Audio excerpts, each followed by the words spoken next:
బతికున్న పిశాచాలు. పట్టువదలని విక్రమార్కుడు చెట్టు వద్దకు తిరిగి వెళ్ళి చెట్టుపై నుంచి శవాన్ని దించి భుజాన వేసుకుని మౌనంగా శ్మశానం కేసి నడవసాగాడు. అప్పుడు శవంలోని బేతాళుడు, రాజా, అతీత శక్తులు మనిషికి దురహంకారాన్ని కలిగిస్తాయి. అందుకు నిదర్శనంగా నీకు ప్రవీణుడి కథ చెప్తాను, శ్రమ తెలియకుండా విను అంటూ చెప్పసాగాడు. పూర్వం సువర్ణగిరిని పాలించిన రాజు వట్టి అసమర్థుడు. అతని పేరు సింహుడు. ఆయన రాజకీయ వ్యవహారాలన్నీ ప్రభుత్వోద్యోగుల హస్తగతం చేశాడు. పరిపాలన వారి చిత్తం వచ్చినట్టు చేయనిచ్చాడు. ఈ కారణంగా పరిపాలనలో అంతులేని అవినీతి పెరిగిపోయింది. మంత్రుల దగ్గర నుంచి ద్వారపాలకుల దాకా అందరూ లంచగొండితనానికి అలవాటు పడ్డారు. ఇలా ఉండగా ఈ రాజ్యంలోనే ఒక పేద బ్రాహ్మణుడికి ప్రవీణుడు అనే ఒక కొడుకు పుట్టాడు. చిన్నతనం నుంచి అతనికి ఉన్న తెలివితేటలు గమనించి అతను తన కొడుకును గురుకులానికి పంపించాడు. అన్ని విద్యలు నేర్చుకున్న ప్రవీణుడు తిరిగి సువర్ణగిరికి చేరుకున్నాడు. కానీ అతను వచ్చిన రోజు నుండి ముభావంగా ఉంటూ తన జీవితం నాశనం అయిపోయింది అని, తన పాండిత్యం ఎందుకు పనికిరాదు అని బాధపడుతూ ఉండేవాడు. దీంతో తండ్రికి తన కొడుకు పాండిత్యం గురించి అనుమానం వచ్చింది. గొప్ప పండితులను పిలిచి తన కొడుకుతో చర్చలు జరిపించాడు. అయితే అందరూ నీ కడుపున రత్నం పుట్టాడు, అతను ఉద్దండ పండితుడు అని వెళ్ళిపోయేవారు. కానీ ప్రవీణుడి కీర్తి రాజుగారి దాకా వెళ్ళింది. రాజు అతనిని తన సభకు రమ్మని ఆహ్వానించాడు. ఆ ఆహ్వానాన్ని ప్రవీణుడు ఏమాత్రం పట్టించుకోలేదు. కానీ తన తండ్రి బలవంతం మీద అతను రాజ్యసభకు వెళ్ళాడు. ప్రవీణుడు రాజును చూస్తూనే నన్నెందుకు పిలిచారు అని అమర్యాదగా అడిగాడు. సభలో అందరూ నిర్ఘాంతపోయారు. రాజు కోపం తెచ్చుకోక, నువ్వు గొప్ప పండితుడు అని విని నిన్ను ఘనంగా సత్కరించటానికి పిలిచాను అన్నాడు. ప్రవీణుడు విరగబడి నవ్వాడు. ఎందుకలా నవ్వుతావు అని రాజు అసహ్యపడుతూ అడిగాడు. మీ పరిపాలనలో ప్రజలు తిండికి మాడి చస్తున్నారు. మీ అధికారులు వాళ్ళ రక్తాన్ని జలగల్లా పీల్చుతున్నారు. మీరేమో ఏమీ తెలియకుండా ఇలా కూర్చొని ఉన్నారు. ఈ అక్రమధనంతోనా నాకు సన్మానం చేసేది? అందుకే నవ్వొచ్చింది అన్నాడు ప్రవీణుడు. రాజు మండిపడి, మూర్ఖుడా, ఒళ్ళు తెలిసి మాట్లాడుతున్నావా? నువ్వు నిజంగా పండితుడివైతే ఎవరి ముందు మాట్లాడుతున్నావో కూడా తెలియకుండా ఉంటావా? అయితే నువ్వు ఆరోపిస్తున్నవన్నీ నిజమని నిరూపించు, లేకపోతే నిన్ను క్రూరంగా శిక్షించి దేశ బహిష్కారం చేస్తాను అని అన్నాడు. ప్రవీణుడు జవాబు చెప్పలేదు. దీంతో రాజు, ఈ ద్రోహిని 50 కొరడా దెబ్బలు కొట్టి దేశం నుంచి వెళ్ళగొట్టండి అని భటులను ఆజ్ఞాపించాడు. భటులు ఆ విధంగానే చేశారు. జీవితం మీద ఇక ప్రవీణుడికి పూర్తిగా విరక్తి కలిగింది. దాంతో అతడు ఊరి చివరున్న శ్మశానానికి వెళ్ళి అక్కడ కాలుతున్న ఒక శవం కనిపించేసరికి తాను కూడా ఆ చితిలోకి దూకుదామని అక్కడికి వెళ్ళిపోతూ ఉన్నాడు. ఆ చితికి సమీపానికి వెళ్ళేసరికి అతనికి ఒక వింత కనిపించింది. చితి సమీపంలో కొన్ని పిశాచాలు పెద్ద ఎత్తున ఏదో తంతు జరుపుతున్నాయి. ప్రవీణుడు కొంచెం దూరంగా నిలబడి ఆ వింతని గమనిస్తున్నాడు. ఆ పిశాచాలు 2 పుర్రెలను పక్కపక్కన పెట్టి వాటికి కళ్యాణం చేస్తున్నాయి. మట్టి కుండలు బోర్లించి దరువులు వేస్తున్నాయి. ఎముకలతో సన్నాయి వాయిస్తున్నాయి. మిగతా పిశాచాలు నృత్యం చేస్తున్నాయి. ఆ పిశాచాలను చూస్తూ ప్రవీణుడికి చాలా సంతోషం కలిగింది. మనుషుల జీవితం కన్నా వీటి జీవితం 1,00,000 రెట్లు బాగుందనుకుంటూ చితికి సమీపంగా వచ్చేశాడు. దాంతో ఎక్కడ పిశాచాలు అక్కడ ఆగిపోయాయి. ప్రవీణుడు చితిలోకి దూకబోయాడు. 2 పిశాచాలు అతన్ని పట్టి ఆపి, ఎందుకు చావాలనుకుంటున్నావు? చచ్చి మీలాగా పిశాచాన్ని అవుతాను, ఏ బాధలు ఉండవు అన్నాడు ప్రవీణుడు. పిచ్చోడా, చచ్చిన వాళ్ళంతా పిశాచాలు అవుతారనుకున్నావా? మానవ జన్మ ఉత్తమమైనది. నువ్వు ఎందుకు చావాలనుకుంటున్నావో చెప్పు.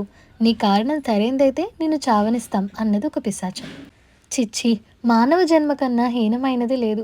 ఏ జంతువు తన జాతిని తాను తినదు. ఆ పని మానవుడొక్కడే చేస్తున్నాడు.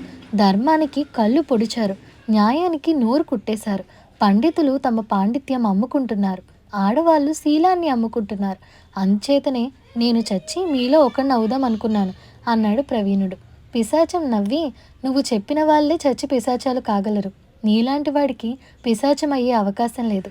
మేమంతా బతికుండగా పాపాలు చేసి పిశాచాలమయ్యాం. ఇదిగో అతను కల్తీ సరుకులు అమ్మినవాడు. ఇతను ప్రజల ధనాన్ని అబద్ధాలతో కొల్లగొట్టిన ప్రభుత్వోద్యోగి. ఇతను వైద్యుడు. మందులు తీసుకున్న వాళ్ళ దగ్గర డబ్బు గుంజి డబ్బులు ఇవ్వని వాళ్ళని చావనిచ్చి చాలా పాపాలు చేశాడు. మేమంతా చచ్చి పిశాచాలు అయ్యాక మాలో ఏ స్వార్థం లేదు, కుతంత్రాలు లేవు. అందరం కలిసికట్టుగా జీవిస్తున్నాం. ఈ జీవితం చాలా హాయిగా ఉంది. కానీ నువ్వు ఎన్నటికీ పిశాచం కాలేవు. ఈ పుర్రెలు రెండు చూడు, వీళ్ళిద్దరూ బతికుండగా కులమత భేదం పాటించకుండా ఒకరినొకరు మనసారా ప్రేమించుకున్నారు. వాళ్ళ తల్లిదండ్రులు వాళ్ళ పెళ్లికి అంగీకరించలేదు. అందుచేత వాళ్ళొక వైద్యుడి దగ్గర విషం కొని ఒకే పాత్రలో పోసుకుని తాగి చచ్చిపోయారు. వాళ్ళను ఒకే గోతిలో పాతేశారు. వాళ్ళు పిశాచాలు కాలేకపోయారు.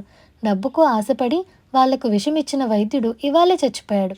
ఈ చితిలో కాలుతున్నది ఆ శవమే. చచ్చిపోయిన ప్రేమికుల పుర్రెలు పైకి తీసి వాటికి పెళ్లి చేస్తున్నాం. దయచేసి నీ ఆలోచన మానుకోమన్నాయి పిశాచాలు. మీ పిశాచాలతో ఉండటం సాధ్యం కాకపోయినా నాకు చావక తప్పదు. ఎందుకంటే నేను ఈ బతికున్న పిశాచాల మధ్య జీవించలేను అంటూ ప్రవీణుడు చితిలోకి ఉరికాడు. మరుక్షణం ఆ చితి నుంచి బయటకు వస్తున్న పిశాచం ప్రవీణుణ్ణి బయటకు తోస్తూ వచ్చేసింది. ఆ పిశాచం చచ్చిపోయిన వైద్యుడే.